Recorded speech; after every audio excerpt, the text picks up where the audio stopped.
there, my name is Samantha Ballard, also known as Samia Antha on YouTube.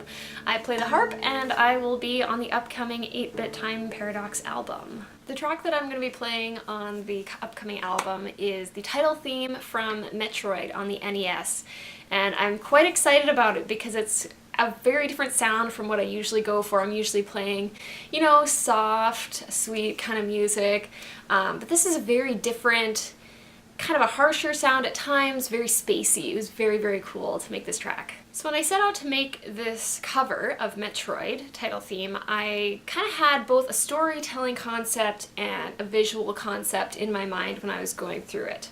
So Metroid is about Samus, who is alone in space, and that can be a lot of different things. It can be very exciting, full of adventure. It can be very lonely because she's alone, and you know, space, it's very unforgiving.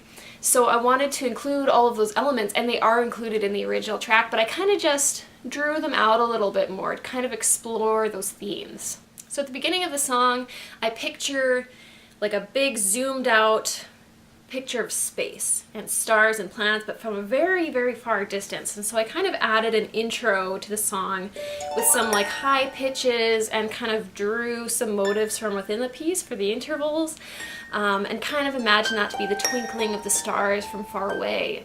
And then we get the entrance of this drone in the left hand, very low down, and it just really has that harsh feeling to it, that feeling of like, this is space, it's big, it's black, it's cold. If you screw up, no one's gonna come and save you. So then we start to zoom in a little bit. We zoom in on a planet or a star or a spaceship or what have you, and there's Samus, and I picture her kind of looking up at the sky. It's nighttime, and there's still that starlight there, and there's those octaves in the right hand, and to me that's still that starlight kind of poking through, and then there's a melody underneath that, which I guess to me is kind of Samus doing her thing.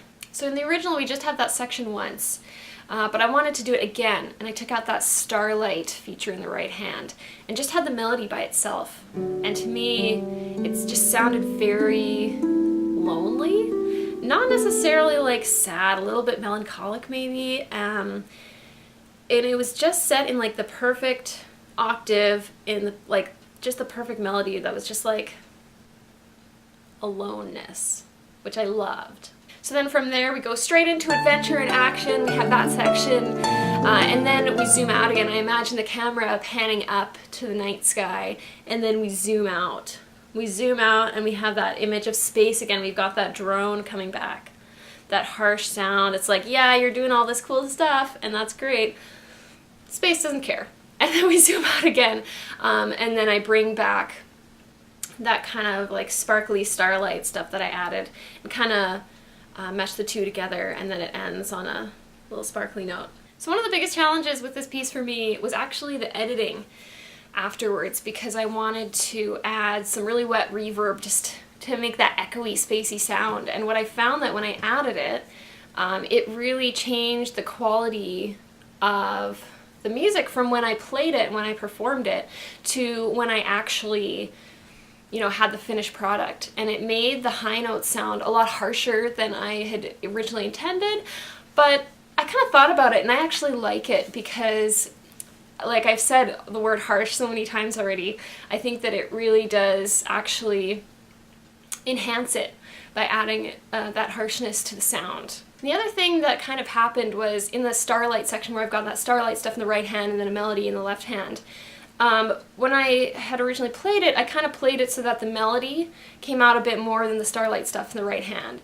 And when I added in the reverb and all the editing, the EQ and everything, it kind of ended up sounding like they were both equal, right? One was not louder than the other.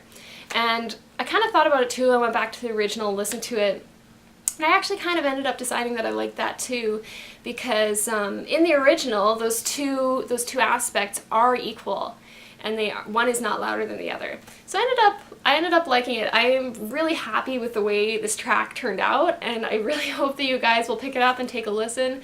Let me know what you think when you do get to hear it, and I'm so excited to hear what everybody else comes out with for the album.